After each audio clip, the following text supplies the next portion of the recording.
Na pauta do plenário, o polêmico projeto sobre o porte e a posse de armas. Um acordo firmado na semana passada previa a votação apenas de dispositivos que disciplinam atividades de caçadores, atiradores e colecionadores. A oposição, no entanto, argumentava que o acordo firmado não estava sendo cumprido e, por isso, tentava obstruir a votação. Os textos que nós recebemos ontem e que vem para o plenário hoje não cumprem o acordo que foi feito. Trata, por exemplo, deputados, de armar toda a guarda municipal sem restrição. Integrantes de entidade de esporte, mantém capítulo sobre crimes e penas e mantém a inclusão de paintball e airsoft, que já tinha sido retirado do texto anterior. Então, não só não se manteve o acordo de se votar o projeto só CACs, como ainda se retirou coisas que estavam acordadas. Vi até aqui o pessoal falar sobre as guardas municipais. Quer dizer que nem o guarda municipal, que está dentro do escopo da segurança pública, pode andar armado? Daqui a pouco vamos acabar com a polícia e deixar o bandido tomar de conta. Só pode ser isso. O Brasil fez um plebiscito. Desse plebiscito nós discutimos a questão do desarmamento. E a maioria da população decidiu majoritariamente que o Brasil tinha que se desarmar. A nossa orientação é a obstrução até que a gente possa fazer um acordo para respeitar a vontade do eleitor. Não dá para ficar aqui simplesmente obstruindo indefinidamente a discussão de um tema que interessa ao país, sim, porque envolve a segurança de cada cidadão. Especialmente eu estou me referindo à segurança do cidadão de bem, que é a grande maioria do povo brasileiro, que tem que ter o direito de se defender. É uma matéria polêmica, ela já se encontra nessa casa há muito tempo, está sendo bem debatida e tem que ter obstrução mesmo, tem que discutir a matéria. A oposição cumpre o papel dessa casa. Nós temos que respeitar a democracia. A pior coisa que tem é um parlamentar que não respeite a democracia. O governo sempre vai orientar pelo armamento, o governo atual, porque constitucionalmente é um direito e dever de todos a segurança pública. E quando a gente desarma a sociedade, mantém somente armas sem discurso sensacionalista, somente na mão de facções criminosas e bandidos, a sociedade não tem toda a proteção da polícia. É muita hipocrisia hoje tratar sobre o desarmamento da sociedade, sendo que são estudos empíricos mostrando que vários países avançados no mundo, todos têm direito ao porte de arma. 61% da população é contra a flexibilização das armas. Então não dá para esse Congresso aqui botar arma na mão do povo. Estão usando os CACs para armar a população mais simples. Nós somos a favor de que as armas estejam na mão das polícias, na mão das instituições responsáveis pela segurança dos cidadãos. Portanto, senhor presidente, nós somos sim a retirada de pauta desse projeto. Depois de sucessivas tentativas de deputados oposicionistas de adiar a votação, o presidente da Câmara anunciou uma proposta de acordo para votar apenas partes do projeto que tratam de regras para colecionadores, atiradores e caçadores. Ou é acordo ou não é acordo, porque o projeto que nós estamos votando não tem nada a ver com o CAC. Nós é que colocamos o CAC aqui. E as categorias estavam no projeto do governo, tratava de porte de arma. Então, o acordo possível é votar o CAC hoje, o governo manda o projeto amanhã com urgência, trancou a pauta, a gente vai a voto. Conforme acordo firmado com os líderes, eu reformulo o voto retirando as categorias da Guarda Civil Metropolitana, a GCM, a GSI e a ABIN, com a supressão dos incisos 3 e 5 do artigo 6º. O restante do texto permanece. Eu acho que é um grande retrocesso a gente retirar categorias nesse momento. Categorias que dependem tanto de apenas exercerem o seu direito essencial à legítima defesa. Agente socioeducativo, dentre outros, que estão sendo nesse momento deixados de lado, ou pelo menos há uma tentativa nesse sentido, ao que me parece. Então a gente não pode ir por esse caminho. Colocar a caça de forma indiscriminada no país é um absoluto retrocesso. No momento oportuno, vou fazer a defesa e vou mostrar para os senhores. Hoje no Brasil só pode caçar javali. Agora, se votarem da forma que está, nós estamos fazendo um atentado, cometendo um atentado à fauna nativa. O que esse projeto objetiva contemplar? Objetiva garantir ao cidadão brasileiro o sagrado direito à legítima defesa.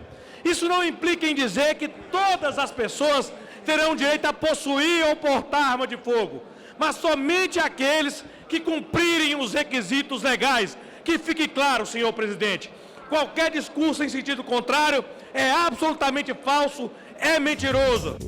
Os CACs poderão ter 14 armas ano!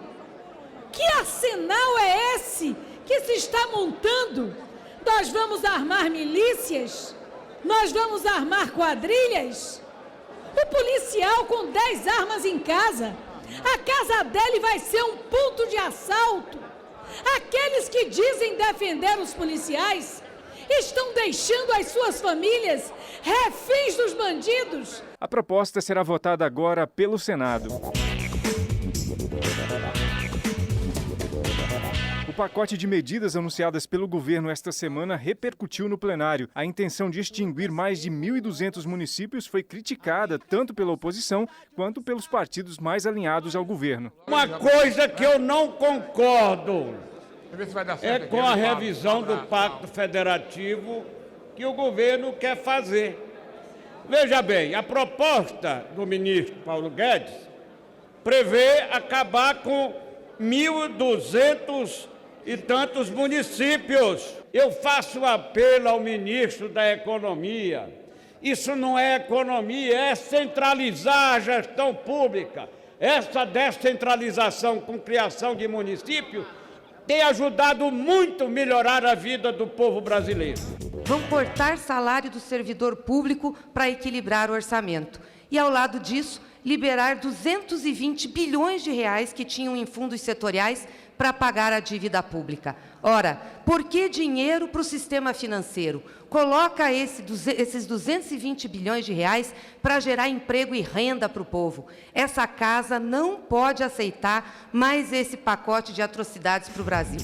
O objetivo é promover fôlego fiscal para a União, estados e municípios, o enxugamento de despesas na máquina pública e ações para a geração de empregos. O pacote de medidas econômicas que chega a esta casa como proposta do governo federal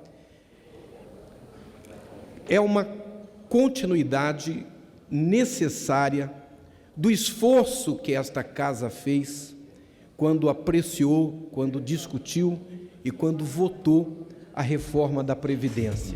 Nos causa um grande espanto que, sob o manto da reforma federativa, o novo Pacto Federativo, venha a proposta de extinção dos municípios até 5.000 habitantes que não demonstrarem a sua viabilidade. Espero que haja a compreensão daquele conceito, que é um conceito técnico com relação à federação, de que o governo federal é uma ficção, os estados federados são uma ficção, onde está a vida das pessoas, é, sem dúvida nenhuma, na base, lá onde tudo acontece, nos municípios. Nós temos também, hoje, um dia muito feliz, o nosso presidente da República veio ao Parlamento, ao Senado Federal, para trazer um pacote de uma proposta de emenda à Constituição para começar a tramitar pelo Senado a revisão do nosso Pacto Federativo.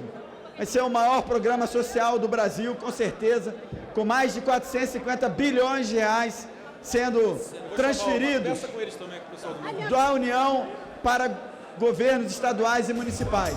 Mais perversidade com a saúde e com a educação. Vejam vocês, vai computar o gasto com aposentadoria dentro do gasto de educação e de saúde. Isso pode representar, em alguns estados, até metade do gasto. Ou seja, nós vamos ter uma derrubada geral dos gastos com saúde e com educação. E mais, da reforma administrativa, tal PEC da reforma administrativa, vai ter a fim da estabilidade para a maioria das carreiras, para os novos servidores. Os deputados também rejeitaram um pedido para que a proposta que reajusta a aposentadoria de militares fosse votada no plenário da Câmara antes de ser enviada ao Senado. Esse projeto já foi aprovado numa comissão especial, mas muitos parlamentares queriam que ela fosse também apreciada no plenário. Os deputados de oposição pretendiam fazer mudanças a favor de aumentos salariais maiores para os praças. Nós estamos falando daqueles que estão na base da hierarquia militar. Soldados, cabos, sargentos, subtenentes. Se os senhores votarem não ao recurso, os direitos desses brasileiros e brasileiras não vão ser garantidos. Nós estamos aqui advogando para retirar direitos dos oficiais? Não. Os oficiais, os generais, aqueles que estão no topo da hierarquia, tiveram uma ampliação dos seus rendimentos de mais de 50%. Se atendermos ao pleito que o nosso colega acabou de falar, nós traremos aos cofres públicos um rombo de 130 bilhões. Não há que se falar em nenhum prejuízo para nenhum desses praças, porque com a aprovação deste projeto, o 645, se nós rejeitarmos aqui este requerimento de vir para plenário, este projeto, ele irá direto para o Senado e teremos condições de aprovar no Senado ainda neste ano, para que a partir de 1º de janeiro do ano que vem, esse projeto ele possa vigir em nosso ordenamento pátrio. Não podemos concordar com a ideia de que um tema desta relevância não possa vir ao plenário. É um tema que envolve a vida de centenas de milhares de brasileiros e brasileiras. Não tem por que ser votado numa comissão com menos de 10% da casa.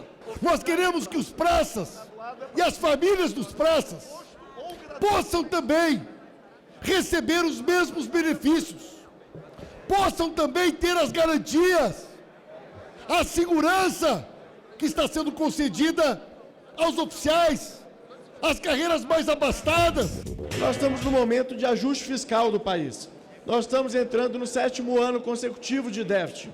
Nós não podemos, nesse período, aceitar projetos que vão aumentar custo. Vão ser cerca de 100 bilhões de reais a mais nos próximos 10 anos para se fazer essa reestruturação de carreira. Como o recurso foi rejeitado, o projeto aprovado na comissão especial segue direto para o Senado, sem passar pelo plenário da Câmara.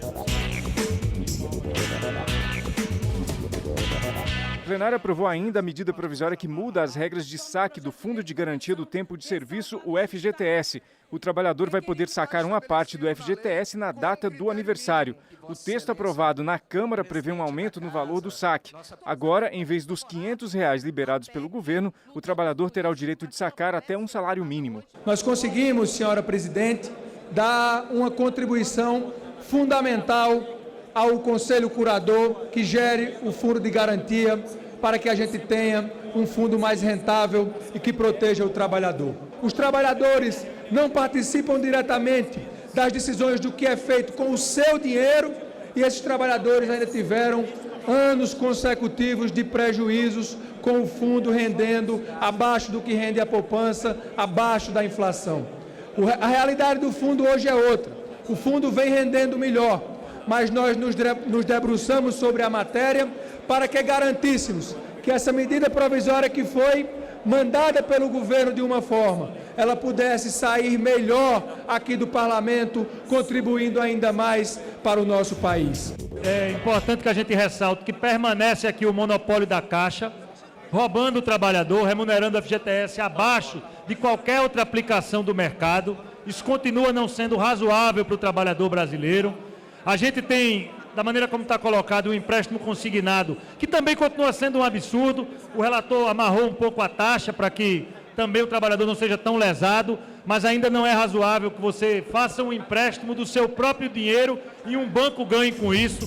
Para avançar ainda mais nessa discussão, nós teríamos de falar até da extinção disso que não é um direito, mas na verdade uma obrigação, que o trabalhador é obrigado a deixar o seu dinheiro com o poder público e ainda ter parte desse dinheiro basicamente retirado via taxa de administração pela Caixa, e portanto o Democratas orienta sim com vistas a aprovar o relatório da medida provisória e também futuramente levar um debate sobre a própria extinção desse que é um dever e não um direito trabalhista. O governo não faz nenhuma política pública para geração de emprego, retira direitos. No cotidiano, retira direitos dos trabalhadores. Retira através da reforma trabalhista, da Previdência, através da diminuição do poder aquisitivo do salário mínimo e agora pega o próprio dinheiro do trabalhador para dar esta pequena esmola, um quebra-galho. A proposta foi melhorada, mesmo sendo um quebra-galho, nós não podemos ficar contra. Os deputados também aprovaram em segundo turno a proposta de emenda à Constituição que cria as polícias penais. O texto foi enviado à Comissão de Constituição e Justiça para a redação final e depois será promulgado pelo Congresso. O assassinato de mais uma liderança indígena no nosso país, e nesse caso o Paulo Paulino Guajajara, ele juntamente com outro indígena, Laércio Guajajara, também alvejado, portanto, lutando pelos direitos dos povos indígenas.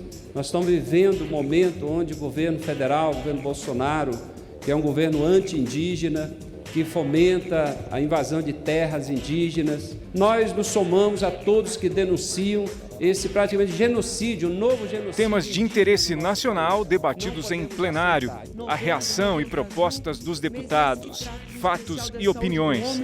Do câncer de próstata, lembrando que nós deveremos ter neste ano, no mínimo, 68 mil novos casos de câncer de próstata e a grande maioria, em torno de 95% dos homens, chegam no estágio avançado da doença quando procuram os serviços de saúde. Portanto, precisamos cuidar intensamente da saúde do homem.